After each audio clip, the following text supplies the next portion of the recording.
Turabasuhuje abadukurikiye kuri JJ Love Family TV, amahoro y'Imana bane namwe. Uyu ni wa mwanya w'ikiganiro. Turagusaba wowe utubonye bwa mbere ukande kuri subscribe, nusanzwe utubona utarakanda kuri subscribe ukande kuri subscribe. Ni inkunga yawe ikomeye kubw'uyu murimo mwiza dukora. By'ukuri uyu ni wa mwanya w'ikiganiro. Tugiye kuba twiga ku umuntu. Umuntu ni iki? Umuntu imiremekereye n'imiterere ye. Mu by'ukuri uzumva bavuga ngo umuntu ni mugari. Uzabyumva inshuro nyinshi bavuga ngo umuntu ni mugari. Ni koko, kandi iyo barimo babivuga akenshi baba bashaka kuvuga ku bubi bwa muntu, kandi koko ibibi byinshi bigenda biranga abantu, bigenda biranga umuntu. Inyoko muntu igenda irangwa n'ikibi. Uyu munsi ube maso cyane, turiga ku muntu, ububi bwa muntu n'uburyo bwakira. Nubwo baba bavuga benshi yuko umuntu ari mubi, bakavuga ngo umuntu ni mugari kubera ububi runaka, ariko wibuke ko nawe ubivuga uri umuntu, ndetse nanjye wicaye aha ndi umuntu, ndetse n'ababwirwa mwese muri abantu. Bigaragara ko ni kamere y'inyoko muntu. Dore bimwe rero bibi utaruzi ku muntu, cyangwa se waruzi ku muntu. Byinshi bibi tugiye kureba ko bibi byinshi bya muntu. Umuntu aratangaje. Umuntu ni ikiremwa gitangaje. Umuntu ugusekera, wagenda akakuvuga nabi. Umuntu usohora ijambo ndagukunda, mwamara gutandukana akavuga ati iyo Imana yamunkizaga cyangwa ntakimubona muri ubu buzima. Umuntu ukugambanira musangira, mwaragabiranye, waramukamiye, waramugaburiye, umuntu akakugambanira. Umuntu bimwe ni bimwe mu bigize umuntu kandi bibi. Umuntu uguhimbira inkuru mbi yo kukwicisha, kandi ahora gusura muhora mugendererana. Umuntu yuzuye ububi bwinshi. Umuntu yuzuye ubusabwe bw'icyaha, yuzuye. Niyo mpamvu ngira ngo Bibiliya ivuga ngo uwizera umwana w'umuntu avumwe. Umuntu si uwo kwiringirwa. Umuntu wuzuye ubumuntu gusa abagengwa na kamere y'icyaha. Umuntu uba waguhimbira inkuru mbi yo kukwicisha, rimwe na rimwe ariyo cyangwa atariyo. Umuntu mwonse rimwe akaba yakwihakana bitewe n'igihe urimo. Ushobora kuba uri mu bukene runaka bukabije, ashobora kuba ari kuri level runaka yarakurenzeho. Yaba ari kumwe n'abandi bagenzi be bari kuri level imwe, yakunyuraho wamusuhuza akakwihakana ko atakuzi. Umuntu ni mugari koko, kandi koko ngo nta nduri ivugira ku musozi ubusa. Umuntu ushobora kukwihakana ari so. Umuntu wakwihakana ari nyoko yarakubyaye. Umuntu wakwihakana ari umwana wawe wakuye mu nda. Umuntu ni mugari koko. Umuntu usahura, akaba yagusahura kare mwiriranywe museka munezerewe, ariko agahinduka mu gihe gitoya. Umuntu ni mugari. Umuntu usahura abana b'umuvandimwe we umuvandimwe amaze kwitaba Imana, aho yakabasigaranye akaba ari ubasahura imitungo. Rimwe na rimwe akaba yanabarogesha ngo bave ku isi kugira ngo yiharire bwa butunzi bw'isi. Umuntu ni mugari. Umuntu ni mubi. Umuntu cyangwa se n'abantu muri rusange Yesu yaje ashaka mu isi, nabo bagatangira kumwita umwami w'amadayimoni, bakamubonamo ikitari we, bakamuhimbira amazina, bakamutererana. Umuntu ni mugari. Umuntu ni mubi, yuzuye ububi bwinshi. Bamwe bamwise umwami w'abadayimoni, abandi baramugambanira, abandi bati nabambwe, nyamara aribo yaje ashaka. Umuntu ni mugari cyane. Umuntu ushobora kubitsa ibanga ejo akakuvamo ndetse azi ko ribasha mbese muri wo ari we wagize inshuti yawe y'amagara wumva yuko ari utakuvamo ariko akaba ari wo kuvamo. Umuntu ni mugari. Umuntu mujya mu rukundo ku bakiri batoya akakubwira ko ari wowe wenyine ndetse mufitanye n'umushinga wo kubana, hari indamu runaka gukeneyeho, umuntu ni mugari. Umuntu mujya mu rukundo akakubwira ko ari wowe wenyine ariko afite nk'abandi batanu kandi buri umwe amubwira ko ari we wenyine, umuntu ni mugari.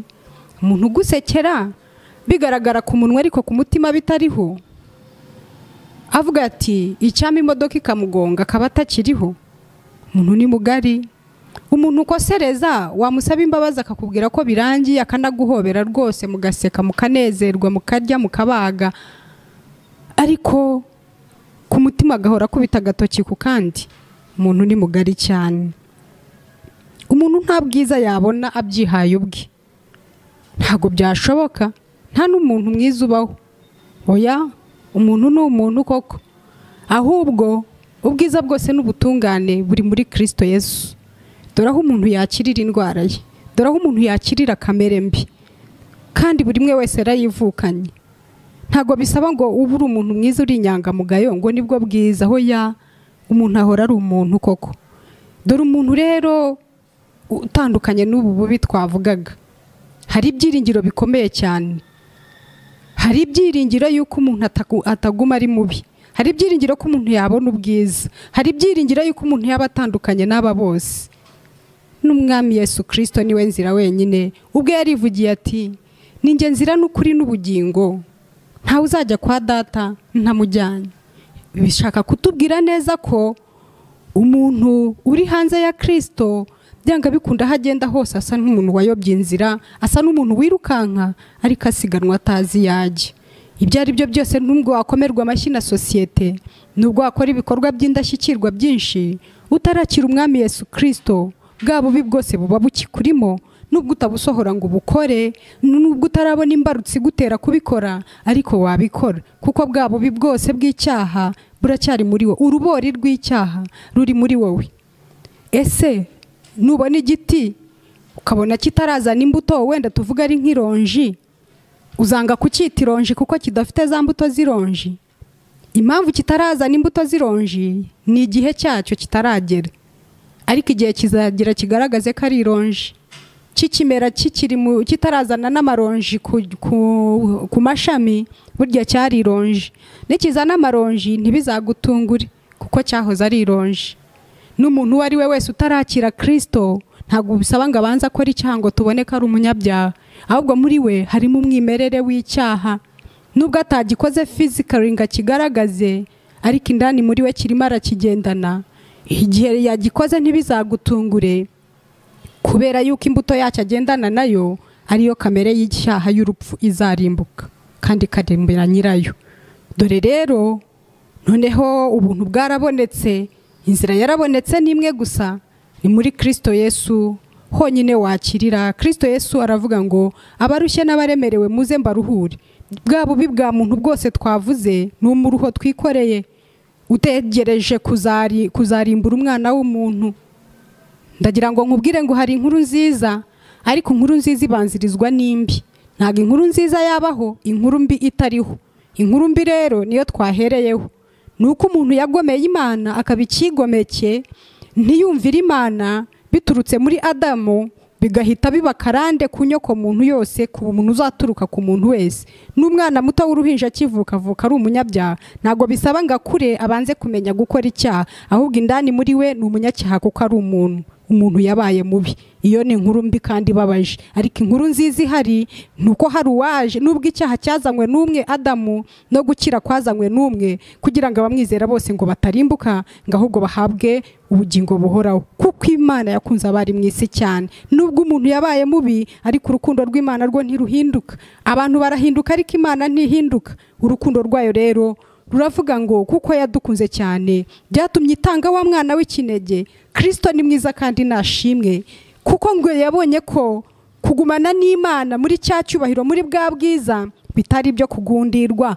ngo ahubwo yemera kubisiga, araza kugira ngo yambara ndetse n'umubiri w'intege nkeya kugira ngo yisanishe natwe, abashe yice kamere y'icyaha, hanyuma bamuzukiramo bazukane kwera kw'Imana, babone bwa butungane umuntu atakwihereza. Ndakubwiza ukuri, ububi bwa muntu ni bwinshi, kandi umuntu ntago yakwihereza ubwiza. Ubwiza buzava muri Kristo Yesu. Abamwizeye, Bibiliya iravuga ngo natwe yaratuzuye abari bapfuye tuzize ibyaha n'ibicumuro byacu, ibyo twagenderagamo kera dukurikiza imihango y'umwami utegeka iki kirere, ari we mwuka ukorera mu batumvira, ngo ndetse natwe twese twahoze muri bo, ngo ndetse ngo natwe twarabo kugirirwa umujinya nk'abandi bose, ngo ariko Imana kuko ari umutunzi w'imbabazi yaduhinduranye bazima na Kristo, ngo kuri abo bamwizera ngo mu buryo bw'umwuka bicaranye na Kristo mu ijuru. Uri umuragwa w'ijuru ukiri mu isi niba waramwizeye. Niba utaramwizera, bwa bubi bwose buri kuri wowe, kuko niyo nyoko muntu, niyo kamere muntu. Ariko abinjiye muri Kristo kamere iragenda, basigara batakibayeho ku bwabo, ahubwo babayeho ku bwa Kristo, uwo wabapfiriye akanababambirwa akanabazukira. Uwo niwe nzira n'ukuri n'ubugingo. Niba hari indi nzira wanyuzemo waratanye, bwa bubi bwose buracyagukurikiye bukuganisha muri wa mwobo wo kurimbuka, muri Gehinomu, ku iherezo rya byose. Twibuke ko Imana ikunda ubutabera cyane, kandi itabera ngo izarebera kuri mwene runaka, izarebera ko mwari mutunze mu isi. Oya, Imana izashyira byose ku mugaragaro ngo nk'ibitwikuruwe. Muze rero duhungire muri Kristo, tubone bwa bwiza no gutungana kose. Umuntu ni mubi koko mu ishusho ya kera ya Adamu, kandi umuntu ni mwiza mu ishusho ya Kristo. Imana ibahereza umugisha. Amen.